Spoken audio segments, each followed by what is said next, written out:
one of the things that we have been discussing is about the role of AI in the future for us as small as LSPs. It's more of an agent. If you take, like, for example, SWOT analysis of the agents and everything that moves the market, the whole market, we can see AI as a new agent that is disturbing the market, disturbing in a way like NMT was like 10 years ago maybe, or cat tools like 20, 30 years ago. Everything, all these agents that is a new thing in the market cause like uncertainty, anxiety in all of us about how it's going to be in the future. And this disturbance in our market and how the things are structured causes really fear. I can say it sometimes when I was there looking at LinkedIn, I was a little bit frightened. But after analyzing that and realizing and talking, and after the whole hype of AI like exploded on us last year in Dublin, ChatGPT released ChatGPT 4 during the convention, like half of people were like, oh my God, everything's gonna end, and the other, no, let's wait. And I think it's like that, we have to wait. Not all of our clients are in the same path or in technology, in budgets, and knowledge about the technology itself. For instance, I have clients that still send me jobs to be done in Word files. It's like the cave stone, right? It's really old for us of what we have been witnessing, but this is the rule of the market. Nobody is in the same space, in the same line of knowledge and budget and everything. So the message that I wanted to bring here is, someone thought that I don't think we are doomed at all. But as this market is moving, some of us will fall. Yes, that's the truth. That's the truth in all industry, in all market. Some of us will fall. Some others will rise. That's the dynamics of the market. And what we have to do to thrive, to continue, embrace change. But not only just embrace change, just to embrace change. I believe that we have to study our markets, our niches, where we are working, study what our clients need, so we can deliver them what they need, so we can thrive and we continue specializing ourselves, understanding how we can apply AI into our daily work, not only for operational. Right now, we only use for operational tasks simple like taking notes for minutes for our meetings. And this is already like a big thing for us. It helps us to save some time. And AI has been a tool for us internally, and we are studying together with some clients how to put it on their process as well, so we can help them achieve better process inside. So it's not only like, you don't just have to change just for the change. You have to study, and study really well, so you just don't mess up. Like, for instance, this client that sends me in Word file, if I reach out to him like for AI, he probably won't be like ready to hear that, and he probably like, no, I don't want to. And because they are not educated about it, they don't know how regarding data privacy, all the things that we had a session yesterday about Coupa, and they were saying about the data barriers of regulations, privacy, all the things that are uncertainty. And depending on the market, this will be a real deal, and you're gonna probably just lose a client reaching out like this. So you have really to study. And just to, okay, I'm good in time. Just to end it, I believe that you don't think we are doomed just because you are here.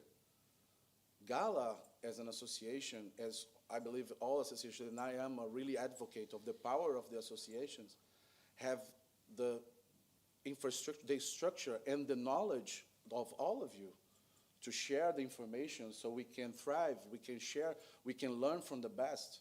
So I really believe that since you are here, you're not feeling that we are doomed. We are preparing ourselves for the future. And the role of Gala, it's crucial, like, for this. And of course, not only Gala, but I mean, because I've been working in associations and I really believe in that, we can learn together, we can grow together, grow globally. That's what the part of the association that I believe. So yeah, I don't believe we are doomed. We need to be prepared. We need to work hard, to learn hard, and we will thrive. So we won't be in the ones that fall. That's it. Brilliant. Thank you. Well done, Paolo. So we're going to open it up to questions for a couple of minutes here. We have a mic. I'll get here up front. Okay, what got my attention is when you say that you help your clients optimize their internal AI processes. Could you give an example of that? Because that's very interesting. Or like be more efficient internally. How is it divided, and what do you help them with? Yeah, I can give one example that we are working with one client right now. It's a law firm, and we are working with them regarding a chatbot that will help them regarding doubts and questions inside their environment, to work with the paralegal and the lawyers to develop more faster exchange of information in there through the database. And I take it it's a multilingual chatbot. Yeah.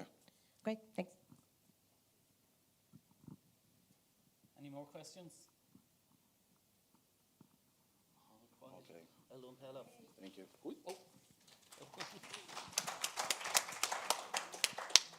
Okay, Jen, you're up next.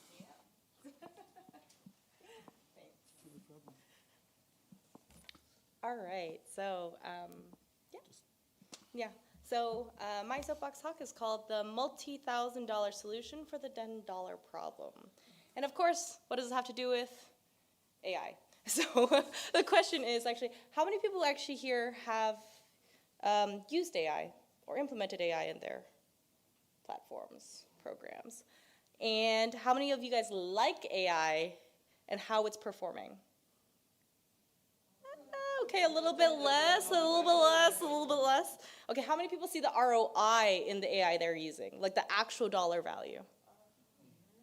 Okay, we're down to 2. So this is a very important thing, because this entire point was, when I was told that we could apply for a soapbox, it's about, I talked to my team and we're like, why are we spending so much money developing solutions that we already have solutions for, so that we can use AI? The entire point, I mean, of course, I work for a tech company that implements AI, but the entire point is questioning it. Like, what are we actually doing here? How much are we spending on AI in order to solve these problems that we've already solved? I mean, machine translation, we have actual data proof that custom MT engines actually still outperform LLMs, no matter how you prompt them, so far. But we still go, okay, that's nice proof, but we got to implement AI. Customers come up and go, we need AI. And the question is, why? They're like, because it's cool. You're like, excuse me, I wasn't in the business of cool. I was in the business of solving problems, not to do cool things.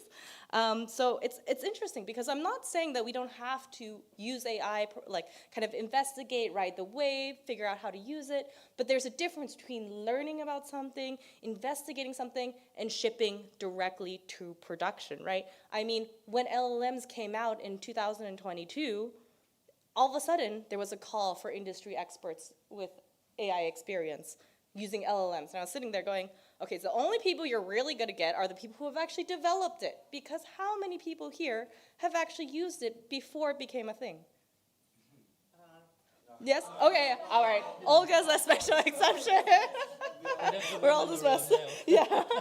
But I mean, the entire concept is all of a sudden we're an industry looking for experts, when how could there be experts? If you use it for 10 minutes, are you an expert? Because technically you know more than the other person.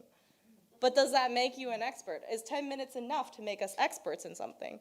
And it's a very interesting topic, because the cost of using LLMs is not only just kind of like learning about it, but there's a monetary cost, right? All of a sudden your $10 solution turns into a $10,000 solution, and you go, but I got AI, but we need to cut costs now? And you're sitting there going, oh, let's go back to the topic before, let's go back to the previous solution. That'll save you almost tenfold. So like, I mean, LLMs are about a 10-factor cost compared to MT engines. So why? That's a very interesting question. So I think I'm not saying that we shouldn't do it, of course. I mean, that kind of sounds like it. But it's really about, maybe we should be strategic about it. Maybe we shouldn't rush to the market and say, hey, we've got AI, great, great, great. But, I mean, is it actually giving you your ROI? Is it really helping you drive that cost down if that's actually what you're going after? And the ironic and interesting thing I always think about is, you know, we're all perpetuating ourselves. Everybody's looking at the competitors going, they're releasing AI, they're releasing AI, I should release AI, what are we gonna do? I don't know, but let's just see what they did, and we're gonna kind of play off each other, and we're perpetuating this myth that AI is gonna solve all our problems, when in instance, we're actually kind of just looking at how AI is kind of trying to tackle the current solution, like problems that we have already solutions for. Yeah, how am I about that? Okay, all right, and I think, I mean, in closing, I think the ironic thing is, especially when we talk about LLMs, is the scientific rigor that went in to building LLMs took years. It's not like they thought about this in 2021 and they had it in 2022. They've been working on this for generations. I mean, 3.5, and then it's iteration 3.5 of this LLM before they went public. And we all have this assumption that it's kind of like, okay, they made a general chatbot for everybody to use, and now we are expected to kind of, as an industry, release something, be in the AI space within a year for something they spent almost a decade building. And we're like, okay, they have a general purpose thing, and we're gonna have it fit for purpose now. So it's kind of interesting, something to think about, you know? Not saying that don't get into the AI space, definitely get into it, but just be cautious about what problems you're trying to solve and whether or not it actually brings you the value that you're expecting it to bring you. That's it. So again, we'll open up to questions. Anyone? Oh, okay. Thank you. Okay, it's not much of a question, rather a comment on the no side, that we often forget about the huge environmental burden that LLMs, running LLMs mean. So Balázs and Marina had a very entertaining talk just here yesterday. Yeah. And they mentioned, I don't recall the exact numbers, but it was quite astonishing. Yeah. Okay, thanks. Yeah, no, I 100% agree. I forgot to add that point. But yeah, of course, because every time you run a model, every time you generate something, it's not only 10 times the cost for us to run it, but it's also a planetary cost. I mean, we all see global warming, I'm assuming. So, I mean, I've had the hottest summer I've ever had in Germany where it's not supposed to be so hot. I was dying from California, so it was crazy, yeah. Yes? Thank you. This is far outside of my usual expertise, so please correct me if anything doesn't make any sense. Assuming that the value of AI in this case is the equivalent of what it's being used for, do you think that the cost of having the AI will scale with the amount that it's being used for this kind of work, and then in that one process become even more expensive than sort of traditional translating or what have you? Just to make sure I got your question correct, you're asking if it's just going to exponentially get more expensive? Yeah, or so decrease? if we keep using AI to do translation, then the AI is better at doing translation and thus more valuable to the person that owns the AI, and therefore they can charge more money to have people use the AI to do the translation. So do you think that is something that might happen, and if so, to what extent? I think it's going to be kind of like it's going to have a split, right? Because what they're going to do is they're going to make the current models cheaper eventually by optimization or creating smaller models that you can use that will cost less in general. And then the price will start going down. But what they're going to probably do is also release higher end models that are going to have that effect of probably more like expertise, have a better outcome, and then that price is going to go up. So it's going to be, I think in the future, a balance of where can you get benefit from the lower costing models and where are you going to get benefit from the higher costing models, and seeing how that balances out, because this is like a technology scale has always been like, you know, it's very expensive in the beginning, it cheapens in price, it decreases in price, and then it'll start going back up with a new model that does something better, right? I mean, we see it all the time with iPhones. Like, all of a sudden, that iPhone you bought last year is all of a sudden like 300 euros cheaper online for no reason. Yeah, exactly. Sorry, Yeah. may I ask a quick follow-up question on that then? Sure. We've been talking about AI as sort of a tool or a thing to do the job, but what you've just described sounds much more like a service, and a service is not always bound to the same rules that technology is. What are your thoughts on that? In what sense do you say the services are not bound to the tools? Sort of similar. So I'm thinking of things like X as a service, live service games, games as a service, software as a service. The direction that you've described AI going in, you know, I can't fault your logic in that technology does go in two Yeah. directions, cheaper and then more expensive. But if AI continues to be used so much, might it not become viewed as a service rather than a technology? And what do you think will happen if it starts to become viewed as a service rather than technology? I think this is actually already happening to technology today. It's just the technology itself is out there. It's if you don't do anything to it, it just runs exactly as is. And then the service part is actually how you use it. So if somebody's able to innovate on how to use it, how to chain different prompts, or how to actually kind of implement it in a way into your process to optimize X, Y, and Z that's a little bit different from everybody else, then it becomes a service. So I think it's in the use of it, it becomes a service, as all technology is. I mean, and then the thing itself, what you can buy online, this API that you can buy, that's the tool itself. So I think things are starting to mesh. The tool, service, products, things are kind of starting to flow freeform because of this entire economic pressure we have. And people are kind of trying to find different ways to figure out how to bring the most value and still win that client at the end of the day. Yeah, yeah.